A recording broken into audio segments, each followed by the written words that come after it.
Hello guys, कैसे हैं आप लोग? आई होप कि आप सभी अच्छे हैं और अच्छे से पढ़ाई कर रहे होंगे। तो सबसे पहले ये बताइए कि गणित का पेपर कैसा रहा? जितने भी बच्चों से मैंने बात की है तो उन्होंने सबने बताया कि बहुत ही बढ़िया पेपर रहा। आपने जो पढ़ाया वो सब कुछ आया। और मैंने पेपर देखा है तो मैंने जितने भी क्वेश्चंस कराए हैं वो सारे के सारे क्वेश्चन आए हैं बोर्ड एग्जाम में 2024 में। इससे भी बढ़िया आपका विज्ञान का पेपर होगा अगर आप ये वीडियो देख लेते हैं। ये वीडियो और इसके बाद एक एक घंटे बाद फिर से एक दूसरी वीडियो आ जाएगी, उसको देख लीजिएगा।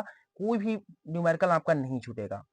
जो मैं न्यूमेरिकल्स बताऊंगा वही आएंगे आपके। देखिए कल वही न्यूमेरिकल्स आएंगे। ठीक है। देखिए यहाँ पर जो पहला मैंने न्यूमेरिकल रखा हुआ है वो देखिए। पहला न्यूमेरिकल है, कह रहा है कि एक तार से 5 एम्पीयर की धारा प्रवाहित हो रही है। एक तार है जिसमें 5 एम्पीयर की धारा बह रही है। 10 मिनट में तार से कितना आवेश प्रवाहित होगा? ठीक है। हमको बताना है कि 10 मिनट में कितना आवेश यानी क्यू हमको बताना है। आगे एक और क्वेश्चन इसी में है, कह रहा है कि तार से प्रति सेकंड प्रवाहित इलेक्ट्रॉनों की संख्या भी हमको बतानी है। ठीक है। मोस्ट इंपोर्टेंट क्वेश्चन है, नोट करके लिख लो। देखो यहाँ पर हमको सबसे पहले देखो दिया क्या गया है।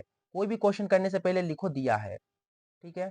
क्या दिया गया है हमें? हमें दिया गया है 5 एम्पीयर की धारा।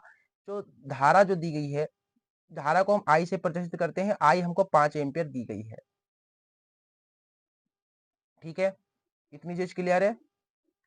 आगे देखिए, आगे हमको बताया गया है 10 मिनट यानी कि समय। समय को हम टी से प्रदर्शित करते हैं। तो टी हमको दिया गया है 10 मिनट।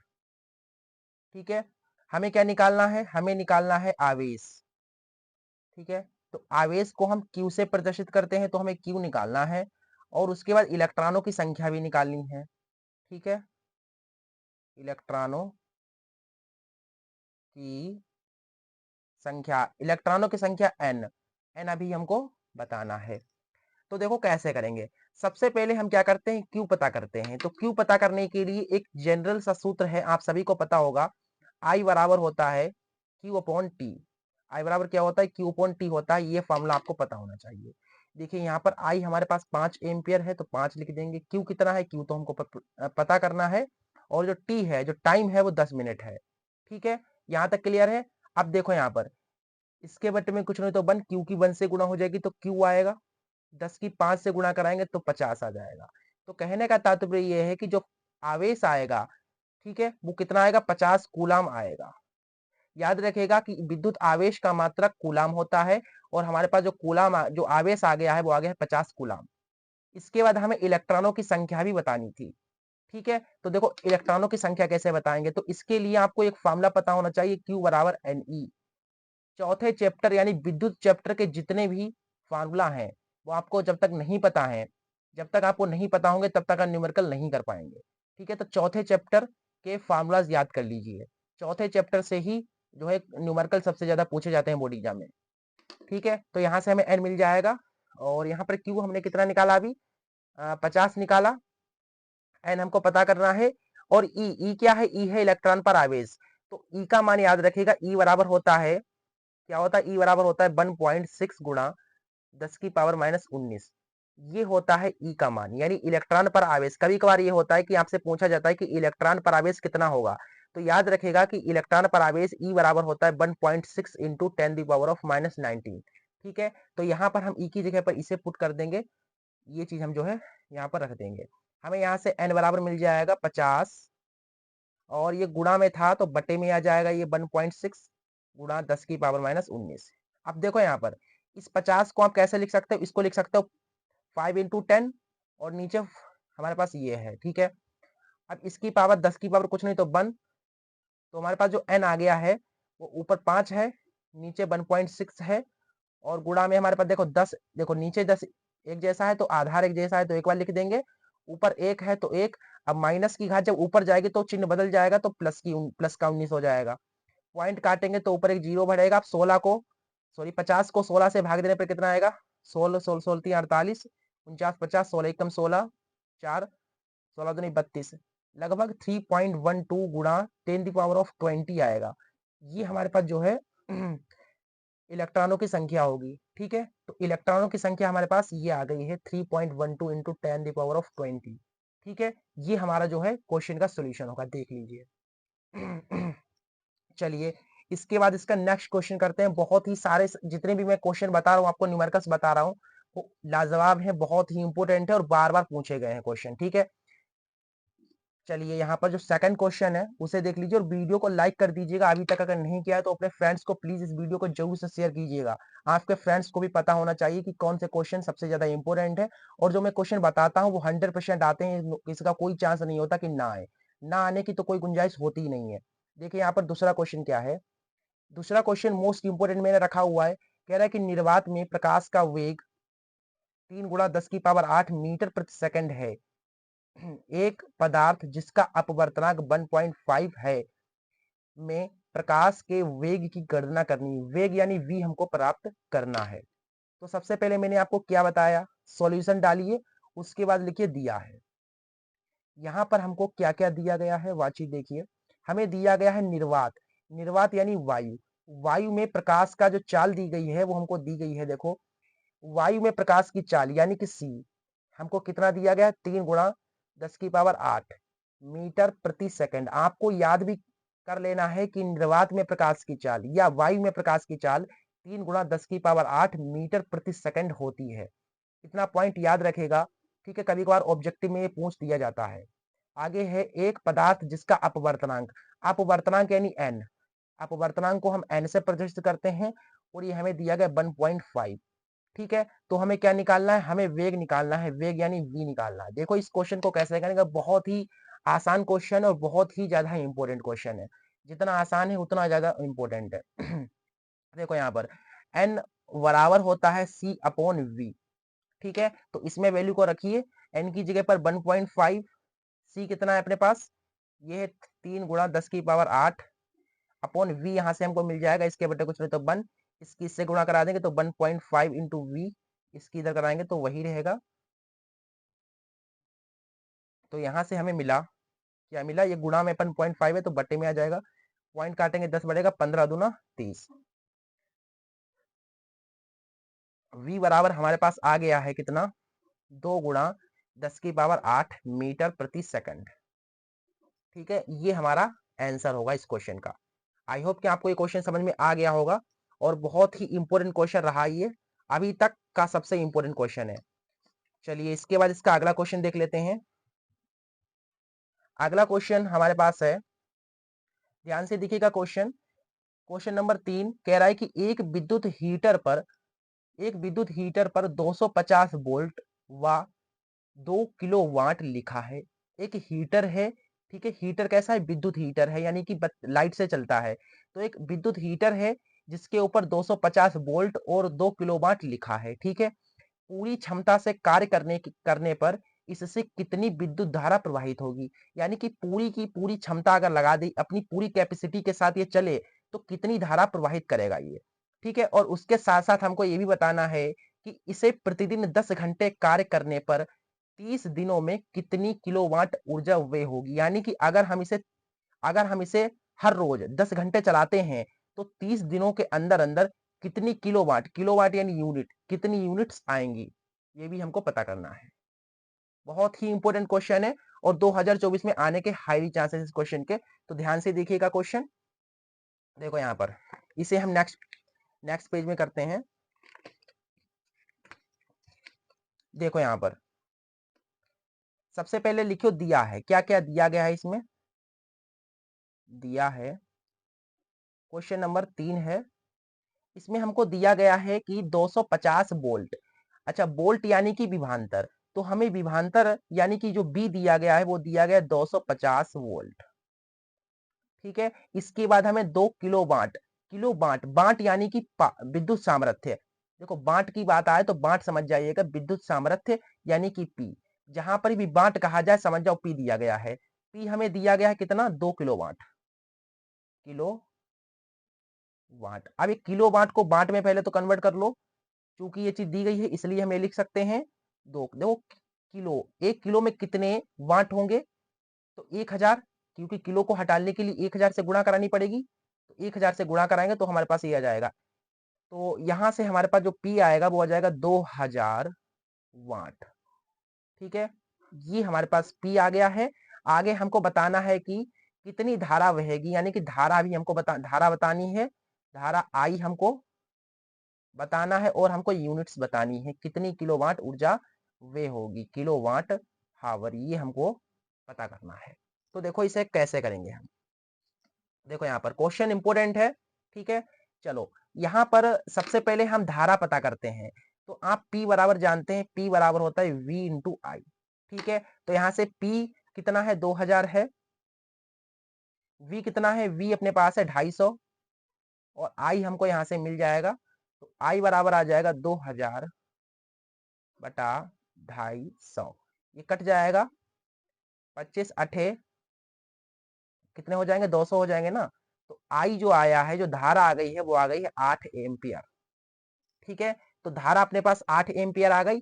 चलिए हमें आंसर पहला 1 तो मिल गया, आगे हमको क्वेश्चन जो हमें यूनिट निकालनी है, यूनिट भी देख लेते हैं कैसे निकलेंगी।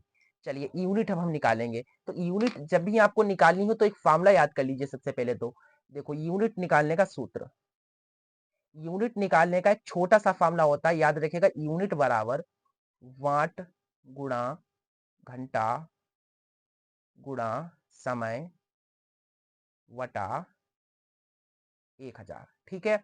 चलो ये फार्मूला याद रखेगा, यूनिट निकालने का ये सूत्र होता है, याद रखिएगा। देखिए बांट, कितने बांट है, कितने बांट भैया है, 200 बांट, सॉरी 2000 बांट, कितने 2000 बांट। तो यहाँ पर बांट की जगह पर 2000 लिख दो। और घंटा, कितने घंटा यूज करते हैं उसे, हम 10 घंटे यूज करते हैं। आपने देखा था ना 10 घंटे यूज करते हैं, तो यहाँ पर देख लीजिए 10 घंटे लिखा हुआ है, 10 घंटे और 30 दिन, 10 घंटे और 30 दिन। चलिए तो यहाँ पर घंटे कितने हैं, 10, और कितने दिनों का, 30 दिनों का, 30 से गुणा करा देंगे, और 1000 नीचे है, तो ये 3 जीरो से 3 जीरो कट जाएंगे, तो 60 हो जाएगा, 60,600। तो हमारे पास जो यूनिट्स आएंगी वो कितनी आएगी, 600 किलो वाट हावर। तो यहाँ पर ऐसे लिख दो कि अतः खर्च विद्युत व्यय कितना आएगा भैया, 600 किलो वाट हावर। ये हमारे पास होगा आंसर इसका, ठीक है। आई होप कि आपको समझ में आ गया होगा। चलिए इसका नेक्स्ट क्वेश्चन करते हैं। याद रखिएगा सारे के सारे इंपोर्टेंट क्वेश्चन मैं करा रहा हूँ, सारे के सारे इंपोर्टेंट, और जो जो आने के जिसके हाईली से हाईली चांसेस हैं। चलिए इसके बाद इसका अगला क्वेश्चन देखते हैं। अगला क्वेश्चन ध्यान से पढ़िएगा, अगर आपने ध्यान से पढ़ लिया तो समझ जाए क्वेश्चन हो गया। आधे से ज्यादा क्वेश्चन वहां पर हो जाता है जब आप ध्यान से पढ़ लेते हैं किसी क्वेश्चन को। बिल्कुल full confidence and full capacity के साथ पढ़ना है आपको, पूरी क्षमता, जितनी आपकी समझने की क्षमता है वहां पर लगा दो। क्वेश्चन को आप करो, करने से ज्यादा इंपॉर्टेंट होता क्वेश्चन को समझना। अगर आपने क्वेश्चन समझ लिया तो क्वेश्चन हो गया, ये समझ के चलो, ठीक है। चलो यहाँ पर क्वेश्चन चौथा देखिए, कह रहा है कि 3 प्रतिरोधक की प्रतिरोधकता 2 ओम, 3 ओम व 6 ओम है। 3 प्रतिरोध हैं, उनकी प्रतिरोधकता इतनी है, ठीक है। इसका किस क्रम में संयोजन किया जाए कि इसका परिणामी प्रतिरोध पहला 4.5 आए और दूसरा 4 आए। मतलब इसे किस क्रम में जोड़ें, इसे समांतर क्रम में जोड़ें या श्रेणी क्रम में जोड़ें कि इतना और इतना आ जाए। चलो देखते हैं। सबसे पहले हम चलेंगे इसके पार्ट 1 पर, हमें 4.5 ओम लाना है। अब हम यहाँ पर पता करेंगे। सबसे पहले देखो दिया क्या गया है, दिया गया है, इसमें दिया गया है जो पहला प्रतिरोध मान लेता हूं R1 है, R1 हमको 2 ओम दिया है, और R2 मान लो इसका दूसरा प्रतिरोध R2 है, R2 हमें 3 ओम दिया है, और इसका तीसरा प्रतिरोध R3 मान लो, जो R3 दिया गया है वो हमें दिया गया 6 ओम। अब हमें पता करना है कि R1 R2 और R3 को किस क्रम में जोड़ें कि 4.5 आ जाए, ठीक है, और दूसरा 4 आ जाए। पहले हम इस पर चलेंगे, सबसे पहले किस पर चलेंगे, 4.5 ओम पर, ठीक है। चलो ठीक है, इसके लिए देखिए हम क्या करेंगे। सर्वप्रथम हम यहाँ पर क्या कर सकते हैं, सर्वप्रथम हम क्या करेंगे, यहाँ पर R1 और R3 को, R1 और R3 को समांतर क्रम में डाल के देखते हैं, ठीक है। तो यहाँ पर लिखेंगे सर्वप्रथम R1 व R3 को समांतर क्रम में जोड़ने पर, समांतर क्रम में जोड़ने पर। तो सबसे पहले हम R1 और R3 को समांतर क्रम में जोड़ेंगे, उसके बाद देखते हैं क्या होता है, ठीक है। चलो यहाँ पर, तो यहाँ पर देखो, अगर हम इसमें जोड़ते हैं तो हमारा तुल्य प्रतिरोध क्या आता है, तुल्य प्रतिरोध, समांतर क्रम जोड़ने पर हमारे पास तुल्य प्रतिरोध जो 1/r आएगा, इनको उल्टा करने पर R1 को उल्टा करेंगे 1/R1 हो जाएगा, और R3 को उल्टा करेंगे तो 1/R3 हो जाएगा, ये चीज, और जोड़ देना है इनका, ठीक है। तो हमें तुल्य प्रतिरोध मिल जाएगा। कंडीशन आपको पता होनी चाहिए। R1 कितना है अपने पास? R1 2 है, ठीक है, और R3 6 है। तब इसको जल्दी जल्दी थोड़ा सिंप्लीफाई कीजिए। 6 कम 6, 2 कम 2, 6 दूना 12। तो यहाँ से अपने पास हो जाएगा 6 7 8/12। तो 4 दूनी 8, 4 तियां 12। आर की 2 से गुणा हो जाएगी, ये 2r आ जाएगा। 3 की 1 से गुणा होगी, 3 आएगा, ठीक है। तो यहाँ से अपने पास r बराबर मिल जाएगा 3/2, भाग देने पर 2 कम 2, 2 पंचे 10। तो हमारे पास जो तुल्य प्रतिरोध आ गया है वो आ गया है 1.5 ओम, यानी 1.5 ओम आ गया है। R1 और R3 को समांतर क्रम में जोड़ने पर हमें तुल्य प्रतिरोध इतना मिला। अब आपने देखा, आपने क्या देखा भैया, कि यहाँ पर मैंने क्या किया, R1 यहाँ पर मान लो ये वाला R1 था, ठीक है, और ये वाला जो है R3 है। इसे मैंने क्या किया, एक समांतर क्रम में जोड़ा। ये R1 था और ये R3 था, मैंने इसको समांतर क्रम में जोड़ा। फिर मैं क्या करूंगा, R3 कहीं पर यहाँ पर मैं फिट कर दूंगा। R3 यहाँ पर मान लीजिए, ये R1 है, ठीक है, ये R1 है। R1 और R3 हो गया, R3 सॉरी R2 हमने क्या किया, यहाँ पर R1 और R3 को समांतर क्रम में जोड़ा। तब हमारे पास जो तुल्य प्रतिरोध मिला वो मिला 1.5, और ये हमारा क्या हो जाएगा, श्रेणी क्रम में हो जाएगा, ठीक है। तो यहाँ पर हम क्या करेंगे कि R1 और R3 को समांतर क्रम में जोड़ने पर इतना मिलता है, इसलिए R2 व R को श्रेणी क्रम में जोड़ने पर, श्रेणी क्रम में जोड़ने पर, अगर हम श्रेणी क्रम में जोड़ेंगे तब हमारे पास क्या मिलेगा, R डैश बराबर R प्लस R2, ठीक है। R2 है ना, क्या है हमारे पास, ये R2, ठीक है, R2। तो देखो यहाँ पर से R डैश, R कितना आया, 1.5 आया, और R2 कितना है बेटा, R2 हमारे पास है 3, कितना है, 3 है। तो यहाँ से हमें जोड़ने पर मिल रहा है 3 और 1 4, 4.5, यही हमको चाहिए था। तो हमने देखा हमें कितना लाना था, 4.5 लाना था ना। तो आपने देखा कि R1 और R3 को समांतर क्रम में जोड़ने पर इतना मिलता है, ये हमें मिला, और ये अपने पास पहले से ही है, तो 3 और ये 1.5 हो जाएगा 4.5, ठीक है, समझ गए। इस टाइप से हमें इसे करना था। इसका नेक्स्ट पार्ट, चलो इसका नेक्स्ट पार्ट भी हम कर लेते हैं। देखो यहाँ पर इसका जो नेक्स्ट पार्ट है उसमें क्या करना है हमें, इसका सेकंड पार्ट, इसमें हमको 4 ओम लाना है। क्या लाना है, 4 ओम लाना है। तो इन्हें अब हम किस प्रकार से मेंटेन करें, किस प्रकार से संयोजित करें R1 R2 और R3 को, कि 4 ओम आ जाए। तो इसके लिए हमने सबसे पहले R1 और R3 को समांतर क्रम में डाला था। अब की बार हम क्या करेंगे, R2 और R3 को समांतर क्रम में डालेंगे। तो यहां पर लिख दो, चूंकि जब R2 व R3 को समांतर क्रम में जोड़ा जाता है तब तुल्य प्रतिरोध 1/, उसको R डैश माना था, इसको डबल डैश मान लो, तब तुल्य प्रतिरोध क्या आएगा, ये R2 प्लस 1/R3, यही आएगा ना। अब यहाँ पर मानों को रख करके आंसर निकाल दो, हमारा आंसर आ जाएगा। पहली बात तो आप बोर मत हुआ करो, आप बोर हो जाओगे, अभी बोर होने का टाइम नहीं है, अब एग्जाम होने वाले। जो मैं क्वेश्चन करा रहा हूँ हालांकि बोरिंग है, कैसे भी आपको लगे, अब इंटरेस्टिंग लगे या बोरिंग लगे, आपने अगर पढ़ाई की होगी तो आपको इंटरेस्टिंग लग रहे होंगे। अगर आपने अभी तक नहीं पढ़ा, आप पढ़ रहे हो, तो आपको थोड़े से बोरिंग लग सकते हैं। लेकिन अगर इन क्वेश्चन को तैयार कर लोगे तो बहुत ज्यादा हेल्प मिलेगी आपको। आप वापस से आकर के मुझे थैंक यू कहोगे। अभी आप कह रहे हो मुझे thank you sir, thank you sir. जो गणित के पेपर दे करके आए बच्चे सारे के सारे थैंक यू बोल रहे हैं। क्यों बोल रहे हैं, क्योंकि पढ़ा हुआ आया है। उसी प्रकार अगर आप ये भी ध्यान से पढ़ेंगे तो 100% में गारंटी से कह सकता हूँ कि विज्ञान का पेपर भी पढ़ा हुआ आएगा, ठीक है। चलो यहाँ पर अब देखो, यहाँ पर R2 कितना है बेटा, 3 है। R3 अपने पास 6 है। तो यहाँ से हमारा सिंप्लीफिकेशन जब करेंगे तो 6 कम 6, 3 कम 3, और 3 छाक 18। तो 6 और 3 9/18, 9 कम 9, 9 दूना 18। तो यहाँ से हमें R डैश की गुणा 1 से कराएंगे तो R डैश आएगा, 2 की 1 से करा देंगे 2 ओम आ जाएगा। तो यहाँ से हमने आपने देखा कि इन्हें इन्हें हमने जोड़ा तो समांतर हमारे पास ये तुल्य प्रतिरोध इतना आ गया। इसलिए आर डैश व R1 को श्रेणी क्रम में जोड़ने पर, श्रेणी क्रम में जोड़ने पर, समझे बात को कि नहीं समझे आप लोग? हमने क्या किया, R2 और R3 को समांतर क्रम में डाला तो हमारे पास ये आ गया 2। अब देखो 2 ये है और ये 2 ये है, तो 2 और 2 कितने हो जाएंगे, 4 हो जाएंगे। हमें 4 ही चाहिए है, तो यहाँ पर हम जोड़ देंगे। देखो क्या कर देंगे, जोड़ देंगे। तब हमारे पास देखो क्या आएगा, ये R डैश है ना, पहले मैंने क्या निकाला था यहाँ पर, हाँ यहाँ पर इसको डबल डैश ना मान लो। चलिए ये वाला जो R डबल डैश है प्लस ये R1 जुड़ जाएगा, R ट्रिपल डैश बराबर, देखो R डैश 2 है प्लस वो R1 भी 2 ही है, तो हमारे पास जो आएगा ना वो कितना आएगा, 4 ओम आएगा।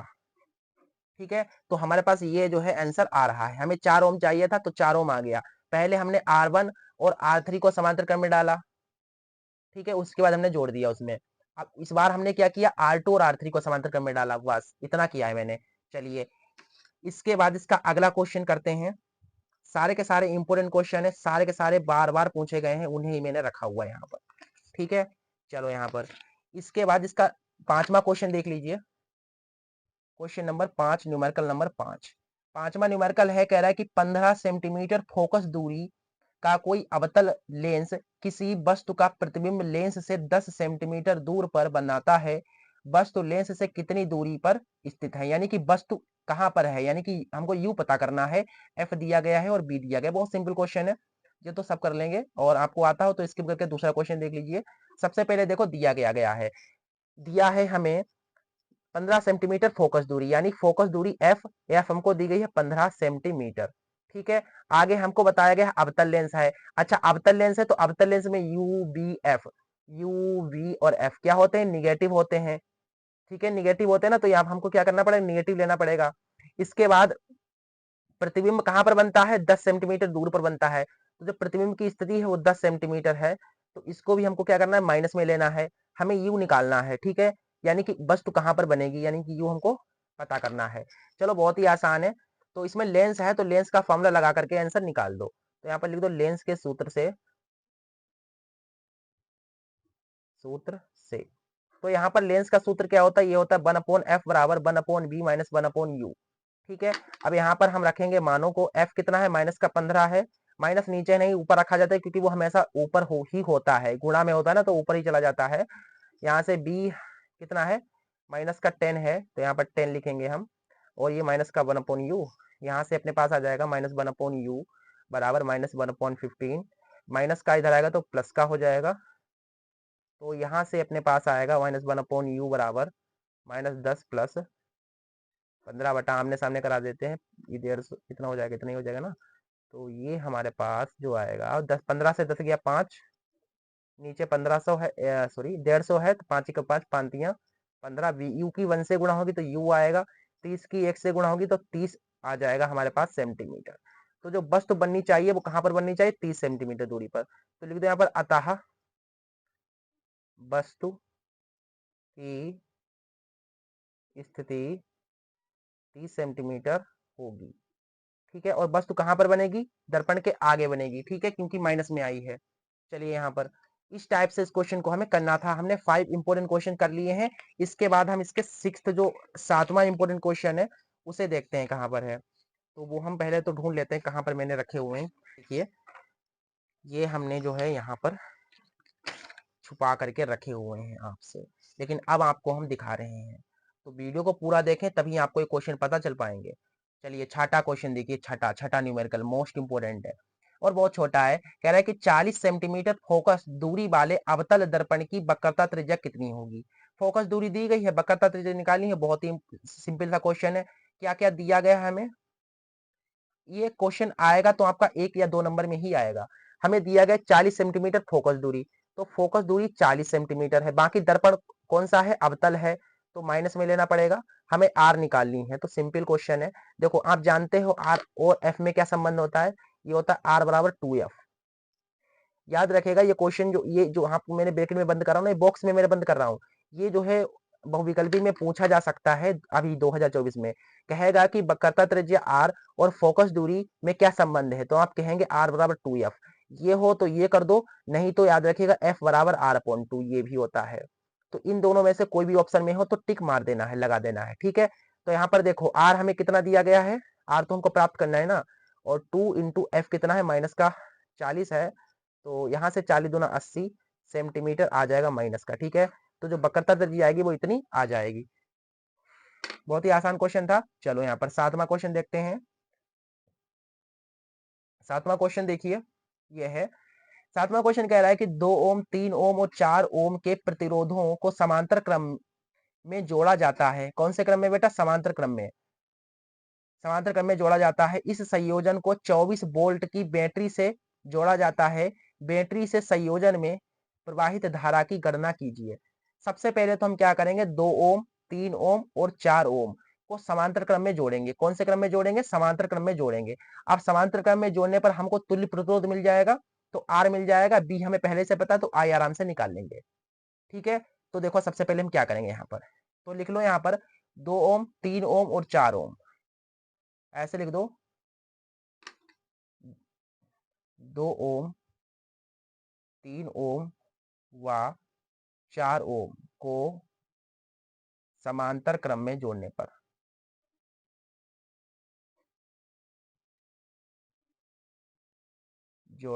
डायरेक्ट यहाँ से सॉल्यूशन करने लगना क्वेश्चन, ठीक है। यहाँ से सॉल्यूशन डायरेक्ट करना है तुम्हें, ठीक है। इसके हमें इसमें बताया गया है बेटा, यहाँ पर तो बताया ही गया है समांतर क्रम में जोड़ना, तो हम समांतर क्रम में जोड़ करके तुल्य प्रतिरोध निकाल रहे हैं। पर तुल्य प्रतिरोध तो हमारे पास आर ई बराबर आ जाएगा। देखो इन्हें कौन से क्रम में जोड़ना है, समांतर क्रम में, तो 1/, होगा, तो 1/RE, और ये 2 है, प्लस 1/3 प्लस 1/4। देन हमारे पास जो तुल्य प्रतिरोध आएगा वो कितना आएगा, देखो 3 एकम 3, 2 एकम 2, 3 दूना 6, 1/4, 3 और 2 5/6, 1/4, तो 1/RE बराबर 4 पंचे 20, 6 एकम 6, 6 चौके 24, 26/24, 2 एकम 2, 2 तिया 6, 2 एकम 2, 2 दूना 4, आर ई की 13 से गुणा हो जाएगी तो 13 आर ई हो जाएगा यहाँ से, और 12 एकम 12, ठीक है। तो आर ई बराबर हमारे पास आ जाएगा 12/13। तो हमने क्या किया, यहाँ पर समांतर क्रम में जो है डाला इन्हें, तो हमारे पास 12/13 तुल्य प्रतिरोध आ गया। देखते हैं एक बार सही है कि नहीं है, एक बार चेक कर लेता हूँ।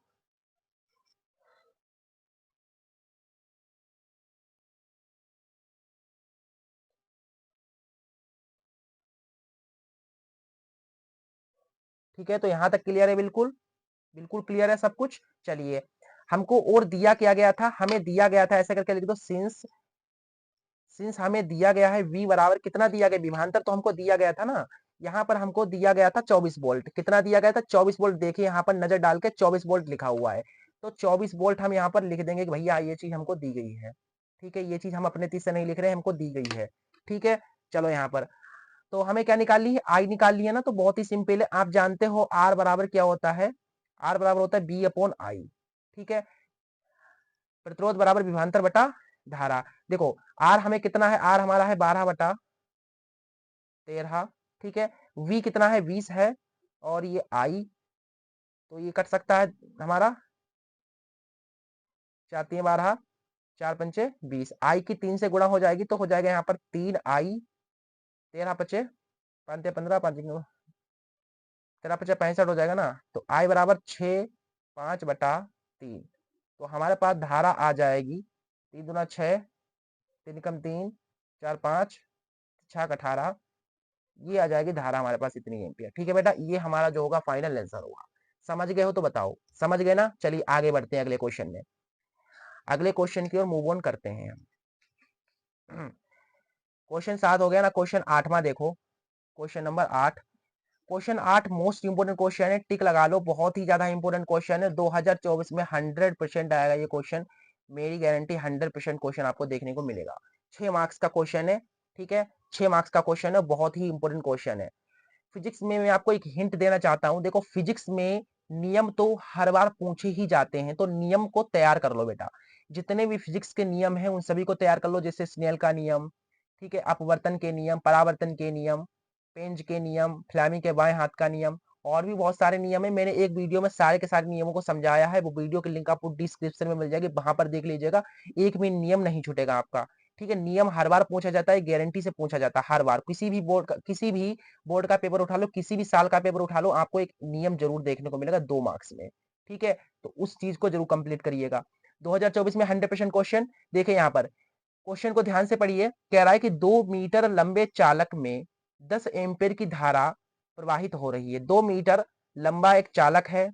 ठीक है, तो हमें चालक की जो लंबाई दी गई है, पहले लिख लो, यहाँ पर दिया है यहाँ हमारे पास एल जो लंबाई दी गई है वो 2 मीटर दी गई है। 10 एम्पियर धारा, तो धारा हमको कितनी दी गई है, 10 एम्पियर दी गई है। आगे हमको बताया गया है 2 वेबर मीटर इनवर्स, मीटर -2 चुंबकीय क्षेत्र हमको बी जो दिया गया है वो दिया गया है 2 वेबर मीटर -2। ठीक है, की पावर -2। चालक पर लगने वाले बल हमको निकालना है, बल यानी कि हमको फोर्स पता करना है। मोस्ट इंपोर्टेंट क्वेश्चन है, ये चीज हमको दी गई है, हमें बल पता करना है। लेकिन बल निकालने की 3 कंडीशन है, 3 कंडीशन में आपको बल निकालना है। पहली कंडीशन ये है कि पहली कंडीशन है कि जब जब समांतर होंगे, देखो यहाँ पर, यदि धारावाही चालक चुंबकीय क्षेत्र के क्या हो बेटा, समांतर हो। जब समांतर होगा तब हमारा बल कितना होगा। दूसरी कंडीशन में जब लंबवत होगा तब बल कितना होगा। तीसरी कंडीशन है जब 45 डिग्री का कोण बनेगा तब बल कितना लगेगा। समझ गए, पहली कंडीशन के अकॉर्डिंग हम चलेंगे। पहली कंडीशन है समांतर की, तो समांतर होने पर कितने डिग्री का कोण बनता है।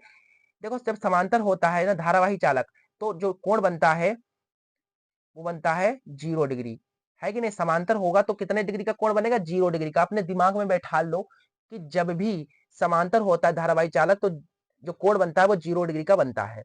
ठीक है, चलो यहाँ पर हमें एफ निकालना है, तो एफ निकालने का फॉर्मूला देख लो। अगर आपको बल निकालना है तो एफ बराबर होगा फॉर्मूला VIL साइन थीटा। ठीक है, तो यहाँ पर लगा दो, फिर एफ हमें मिल जाएगा। यहाँ से V कितना है, 2 है, आई 10 है, और एल भी 2 है, और साइन थीटा 0 है। अब यहां से अगर हम देखें तो 0 डिग्री का मान कितना होगा, साइन 0 डिग्री का मान होता है 0, तो यहां से 0 से गुणा कराने पर हमारा जो बल आएगा वो आएगा 0। ठीक है, तो बल तो अपने पास 0 एन आ जाएगा, तो बिल्कुल बल नहीं लगेगा। ठीक है, जब समांतर होगा तो बल कतई नहीं लगेगा, बिल्कुल भी बल नहीं लगेगा। अगली कंडीशन देख लो, अगली कंडीशन है लंबवत। ध्यान से देखो, लंबवत लिखा हुआ है ना, तो लंबवत जो दूसरी कंडीशन है वो लंबवत की है, तो दूसरी कंडीशन हमारी है लंबवत। लंबवत, देखो जब लंबवत होगा तो थीटा कितना बनेगा, आप खुद सोच सकते हो, तो थीटा बनेगा वो बनेगा 90 डिग्री, है कि नहीं। जब लंबवत होगा तो 90 डिग्री का कोण बनेगा, तो बस यहाँ पर रख दो इसी सूत्र में, इसी वाले सूत्र में, एफ बराबर VIL साइन थीटा। तो यहाँ से हमारा हो जाएगा एफ बराबर V कितना था, 2 था, आई 10 था, एल 2 था, और ये साइन थीटा कितना है, 90 है। तो अपने पास आ जाएगा, देखो 2 × 20, साइन 90 का मान 1 होता है, तो यहाँ से 20 दूना 40 एकम 40, तो हमारे पास जो बल आएगा वो आएगा 40 N। ठीक है, ये अपनी कंडीशन दूसरी हो गई। तीसरी कंडीशन पर चलते हैं। तीसरी कंडीशन में बताया गया है कि जब, क्या बताया गया है, 45 डिग्री का कोण बनाते हैं। यहाँ पर अब की बार कोण बता दिएगा, 45 डिग्री है, बिल्कुल फिक्स है। ठीक है, तो अगली कंडीशन में हमको बताया गया 45 डिग्री का कोण। ठीक है, तो थीटा हमको दिया गया है कितना, 45 डिग्री। ठीक है, तो यहाँ से अपने पास एफ बराबर आ जाएगा V 2 × 10 × 2 × साइन थीटा 45 अब की बार। ठीक है, तो एफ बराबर देखो 20 दूना 2 दूना 20, 20 दूना 40, और साइन 45 का मान 1/√2। ठीक है, तो यहाँ से अपने पास आ जाएगा 40/√2। यहाँ पर रखना चाहो तो यहाँ पर रख दो, बाकी नीचे अंडर रूट की संख्या होती नहीं, तो इसको हटाने के लिए इसका हर परिमेयकरण कर देंगे। तो यहाँ से अपने पास आ जाएगा एफ बराबर, देखो अगर आप चाहो तो यहाँ पर भी छोड़ सकते हो, यहाँ पर आंसर सही है। बाकी अगर मैथ आपको बढ़िया से आपने पढ़ी है तो बिल्कुल आपको पता हो कि अंडर रूट में संख्या नीचे नहीं होती है, तो इसको हटाने के लिए इसका हर परिमेयकरण किया जाता है। बाकी अगर आपको ज्यादा मैथ नहीं आती तो दिन आप यहाँ पर छोड़ सकते हैं आराम से, है कि नहीं, स्पेशली लड़कियों के लिए। तो यहाँ से देख सकते हैं 40 के ऊपर गुणा हो जाएगी तो 40√2/2, 2 दूना 4। लेकिन यहाँ पर एक बात जो है थोड़ी मैंने गलत कह दी है कि लड़कियों के लिए, क्योंकि ये नहीं है कि लड़कियां जो है मैथ नहीं लगा पाती हैं, ऐसी बात गलत है मेरी। तो लड़कियां भी लगा लेती हैं, बाकी ज्यादातर मैक्सिमम लड़कियां क्या करती हैं, गृह विज्ञान लेती हैं, बाकी ज्यादा बायोलॉजी लेती हैं, बाकी मैथ बहुत ही कम लेती हैं, तब इसलिए मैंने ये क्वेश्चन ये मैंने जो है बात कही है। ठीक है, उसको जो है सीरियसली मत लेना। ठीक है, चलो यहाँ पर अगला जो क्वेश्चन है 8वें के बाद नवा क्वेश्चन, उसे देखते हैं। देखो सारे के सारे इंपोर्टेंट क्वेश्चन है। ठीक है, तो स्किप करने की कोशिश बिल्कुल भी मत कीजिएगा अगर आप अपने फ्यूचर चाहते हैं पेपर। अगर देखिए अभी आप इमेजिन कीजिए कि आपका जो है रिजल्ट आने वाला है, तो आपकी कैसी होगी आपकी प्रिपरेशन। जैसे अभी आप प्रिपरेशन कर रहे हो, आपको थोड़ा हार्ड वर्किंग लगेगा, अभी आप हार्ड वर्क कर लो, आगे आपको बिल्कुल जो है वैसे ही प्लेजर मिलेगा, वैसा ही आनंद मिलेगा। ठीक है, तो उस दृश्य की कल्पना करो जब आपका रिजल्ट आपके सामने होगा। आपने अगर अच्छा प्रदर्शन अभी किया होगा, अगर आपने अभी हार्ड वर्क किया है, आपका रिजल्ट भी बहुत ही बढ़िया आएगा। ठीक है, तो अभी हार्ड वर्क कर लो आगे आगे के लिए। ठीक है, आगे की खुशी चाहते हो तो अभी हार्ड वर्क करना पड़ेगा। ठीक है, देखो यहाँ पर अगला क्वेश्चन ये रहा आपकी स्क्रीन पर। अगला क्वेश्चन नमा है, बहुत ही इंपोर्टेंट है। कह रहा है कि किसी लेंस से 20 सेंटीमीटर दूरी पर रखी वस्तु, ठीक है, वस्तु कहां पर रखी है, अच्छा 20 सेंटीमीटर दूरी पर रखी वस्तु का 2 गुना बड़ा आभासी प्रतिबिंब बनता है। लेंस से प्रतिबिंब की दूरी तथा लेंस की फोकस दूरी हमको निकालनी है। प्रतिबिंब की दूरी यानी कि v निकालना है हमें। सबसे पहले देखो दिया क्या गया है, इस क्वेश्चन में हमको दिया गया 20 सेंटीमीटर दूरी पर रखी वस्तु। वस्तु 20 सेंटीमीटर यानी कि जो वस्तु की स्थिति u है वो 20 सेंटीमीटर है। ठीक है, समझ गए। और यहाँ पर क्या है, लेंस है।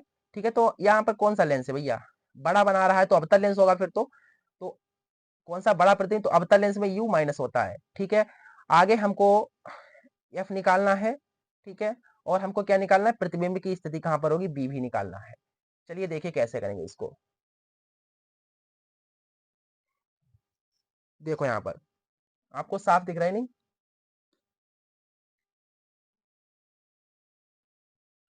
सो देखिए यहाँ पर आपको साफ नहीं दिख रहा था शायद, तो अब देखिए साफ दिख रहा है, बिल्कुल क्लियर दिख रहा है। अब देखो यहाँ पर हमें बी निकालना, एफ निकालना है, बहुत ही सिंपल है। पहली जो कंडीशन है उसको समझो बात को। कह रहा है कि वस्तु का 2 गुना बड़ा आभासी प्रतिबिंब बनता है। प्रतिबिंब कैसा बनता है, वस्तु का 2 गुना। ठीक है, वस्तु का 2 गुना बनता है। चलिए यहाँ पर आप यहाँ पर एक फॉर्मूला जानते हैं, m बराबर होता है I अपॉन ओ बराबर minus V upon U. Lens के लिए आवर्धन सूत्र ये होता है, फार्मूला पता है, बिल्कुल दिमाग में बैठा लो। ये लेंस के लिए आवर्धन सूत्र होता है, एम आवर्धन है। बाकी इसकी अभी हमें पर कोई भी आवश्यकता नहीं है, देन आप इसको हटा दीजिए।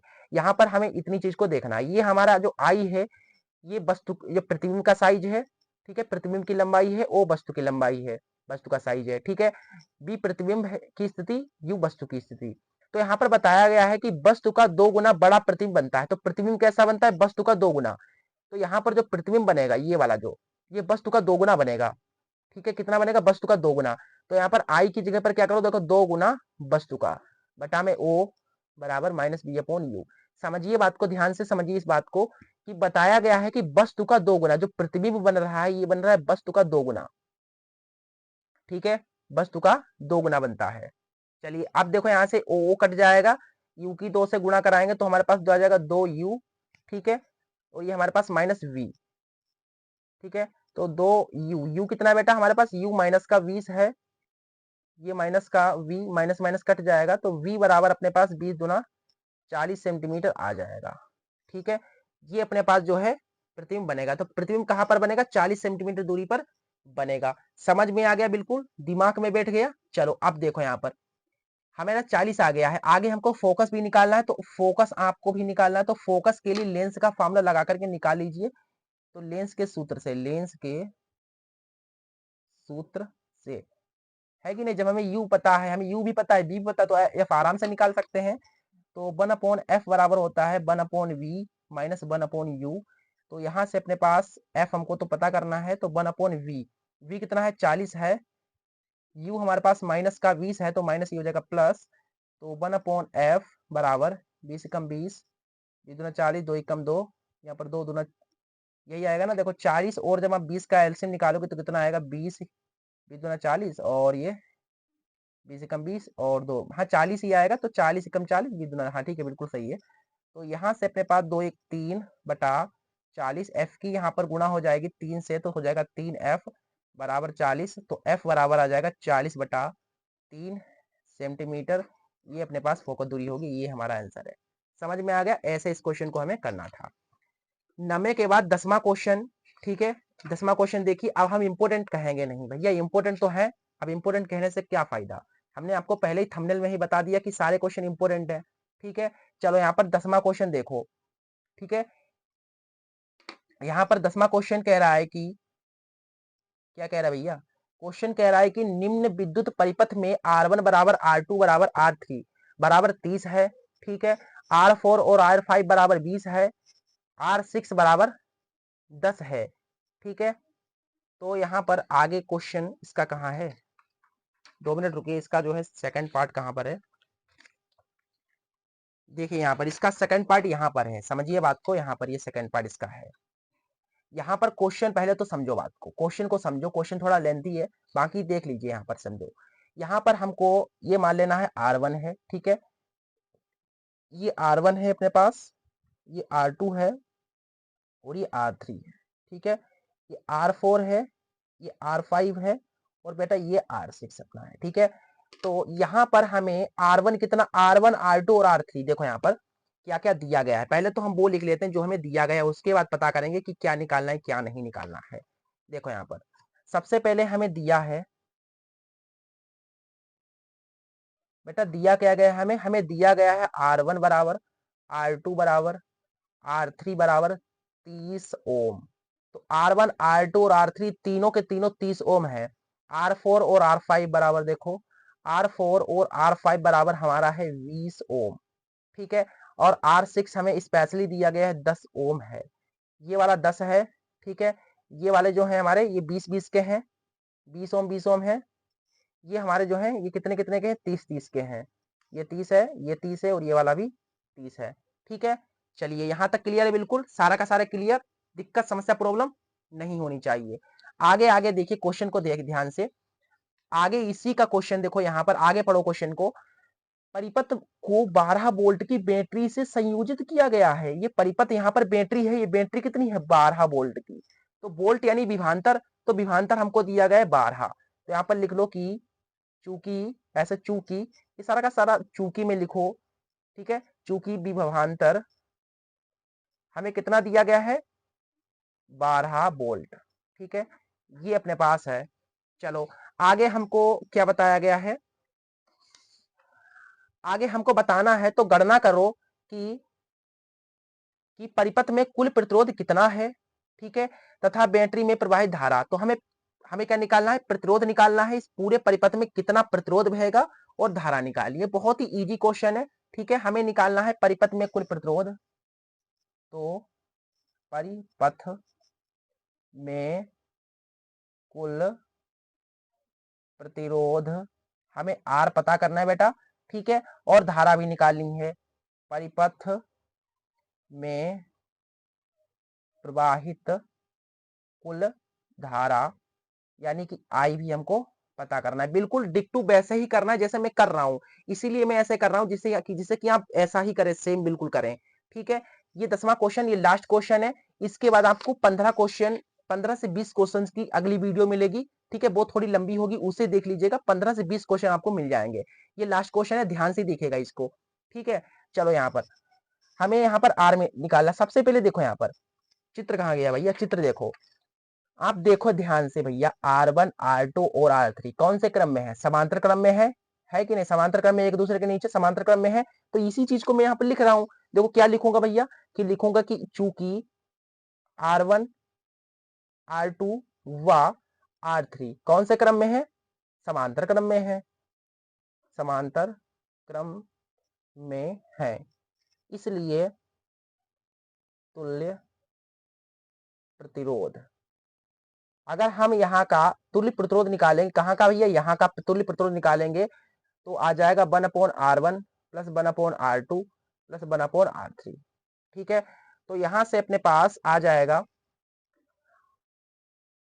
R1 बेटा कितना है, R1 अपने पास ऊपर देखो ध्यान से, R1 R2 और R3 कितना है 30 है, ठीक है।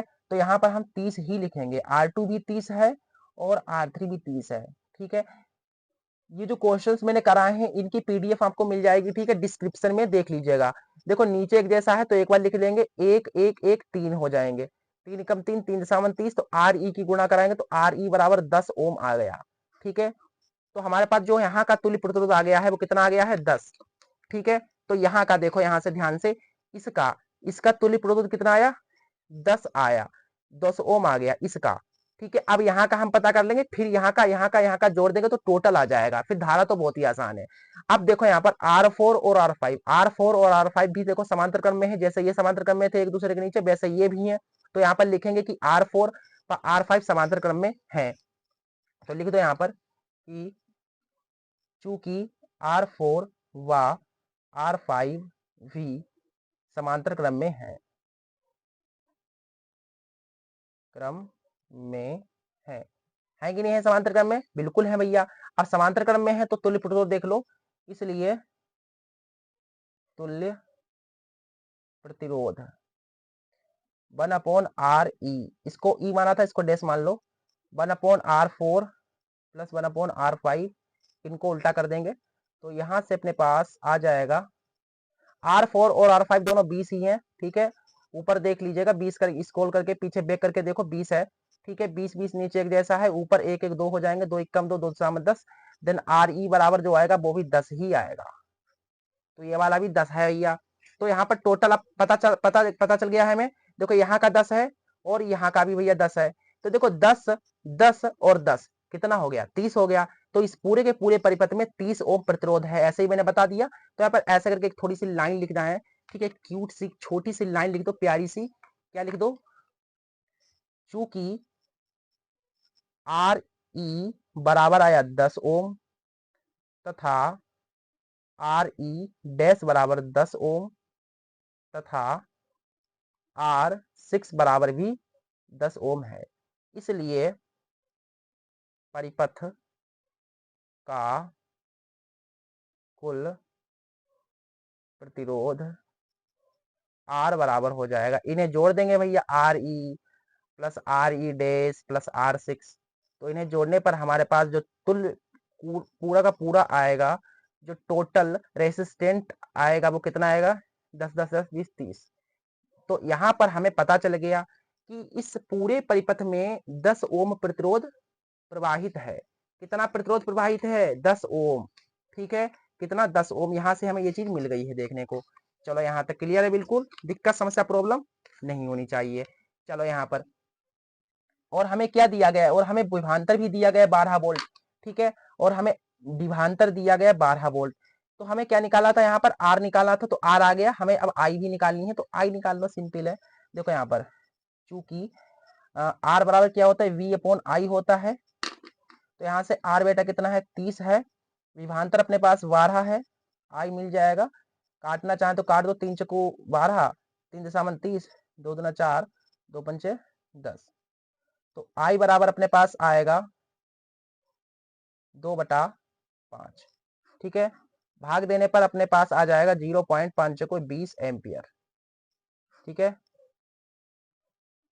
ठीक है, ये चीज यहाँ पर क्लियर है, बिल्कुल दिक्कत समस्या प्रॉब्लम नहीं होनी चाहिए। ठीक है, तो इस वीडियो में हमने आपको 10 इंपोर्टेंट क्वेश्चंस बता दिए हैं, इंपोर्टेंट न्यूमेरिकल्स बताए हैं। ठीक है, और कंटिन्यू देखना चाहते हैं तो बिल्कुल आपको देखने को तो मिलेगी, कंटिन्यू आपको वीडियो मिलेगी। ठीक है, 10 क्वेश्चन थे, आप चाहो तो स्क्रीनशॉट पहले तो ले लो। ठीक है, उसके बाद बातचीत करेंगे, ये देख लीजिए। ठीक है, इसके बाद इसका जो देखो यहाँ पर ये चीज है, इसके बाद ये है, देख लो, ये जो है स्क्रीनशॉट पहले तो ले लो। ठीक है, ये क्वेश्चंस इंपोर्टेंट क्वेश्चन थे, इनको तैयार करके जाइएगा। ठीक है, अब हम कहां पर थे, हम बातचीत कुछ कर रहे थे, हमने आपको बताया यहाँ पर 10 क्वेश्चंस बताए, 10 न्यूमेरिकल्स हमने आपको बताए। ठीक है, इन 10 न्यूमेरिकल्स में से कुछ ना कुछ न्यूमेरिकल्स तो फंसेंगे ही। इसके बाद इसकी नेक्स्ट वीडियो आ रही है जल्दी ही, अभी आएगी। अब कहोगे कब तक आएगी सर, बिल्कुल अभी आ जाएगी, 1-2 घंटे बाद वेट कीजिए, 1-2 घंटे तक वीडियो आ जाएगी। ठीक है, अब उस नेक्स्ट वीडियो में क्या स्पेशल है, इस नेक्स्ट वीडियो में स्पेशल ये है कि आपको यहाँ पर कम से कम 20 से 25 जो है क्या मिलेंगे, न्यूमेरिकल्स मिलेंगे। लगभग 20 तो कम से कम 20 तो मिल ही जाएंगे, 20 न्यूमेरिकल्स मिलेंगे। तो 20 ये अच्छा 10 हमने अभी किए और 20 उस वाले में, तो कुल मिलाकर के आप 30 जो है कर डालेंगे। आप 30 न्यूमेरिकल्स को तैयार करके जाइए, कोई भी न्यूमेरिकल बाहर से नहीं आ सकता। केवल 30 न्यूमेरिकल्स मैं जो बताऊंगा उन्हें कंप्लीट कर लो। 10 तो बता दिए हैं, 20 अगले वीडियो में बता देंगे। ठीक है, चलिए मिलते हैं अगले वीडियो में, तब तक के लिए नमस्ते। और अपने फ्रेंड्स को इस वीडियो को शेयर कर दो, ठीक है, और लाइक जरूर कर दीजिएगा। चलिए।